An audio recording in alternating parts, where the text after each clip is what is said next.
I could have never predicted, the course of, how my life is going right now, but my daughter Allie was all of a sudden, unexpectedly diagnosed with NMO.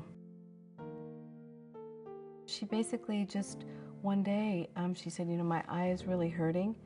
And what turned out to be, eye pain that didn't go away, that turned into blurry vision, that turned out to be a diagnosis of optic neuritis. And then, a very astute doctor said, well, but why would a seemingly, healthy 15-year-old girl have optic neuritis? A NMO IgG blood test was ordered. I remember at the time when the doctor ordered it, I said, oh, what's NMO? And he said, oh, you don't even want to go there. And when it came back positive, I was, well, what's NMO? And one of the doctors that I was working with at the time said, well, it's bad, Victoria, and you could probably have 4 years with your daughter before she's going to, either not be here or be blind and paralyzed. And my whole life just, changed in that second.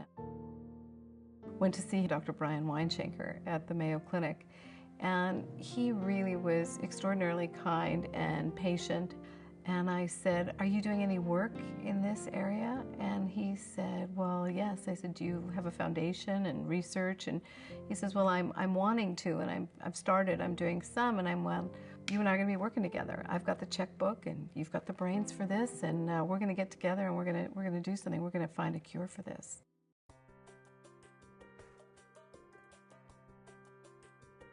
After we were given the diagnosis, and the doctor said, well, if my child had this, I'd be going to the Mayo Clinic. And I'm a mom who'd never given more than Tylenol to my child, and I thought, we're going to go to the Mayo Clinic, and I was told there was one doctor that knew anything about NMO, and his name was Dr. Brian Weinshenker at the Mayo Clinic. And I'm like, oh my gosh.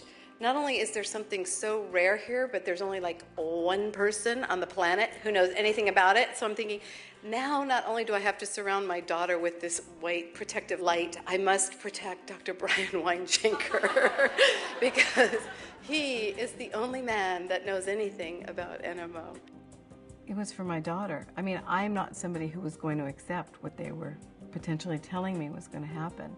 So I knew that it takes somebody with a vision to do it, and I was going to be that person. I was going to shift all gears, close the book on Mascara, and open the book on medicine, and find a cure.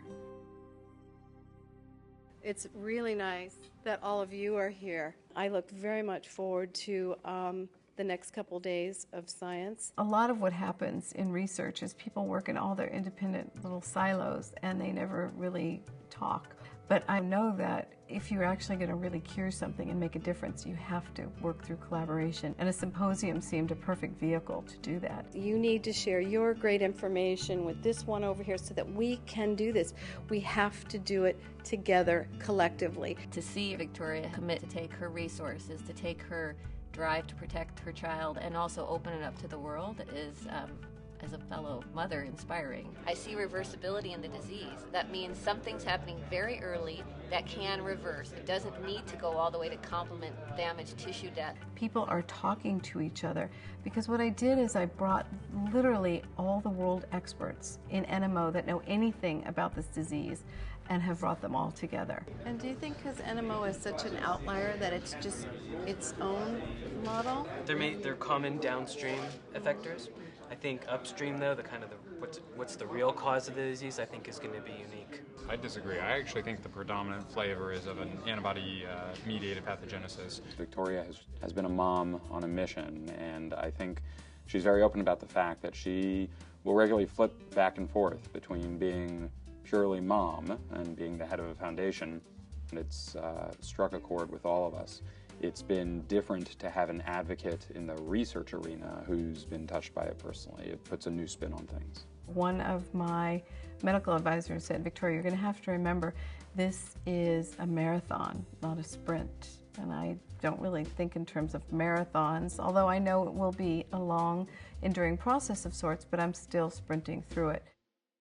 people know me as, you know, the infomercial queen, the pioneer of selling beauty cosmetics on television, and I've had great success, and I think everything that I've learned as a businesswoman was preparing me for this. I've always been a warrior, you know, I mean, I didn't grow up having money, and I didn't graduate high school and go to college, and now all of a sudden I have had to turn my brain inside out. Doing plasma exchange, and you could use a column where you have antibody on it, and you take out the blood, you run it over the column, the antibodies against the alcoporin stick to the column, and you give the blood back.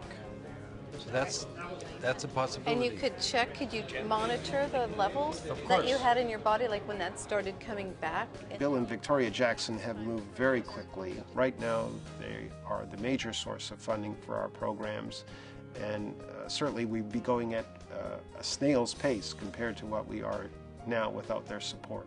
We're really making some great strides, and it's going to be extraordinary because I am not looking at this as a marathon, but definitely a sprint of where we'll be even in the next 3 to 5 years. It will be light years.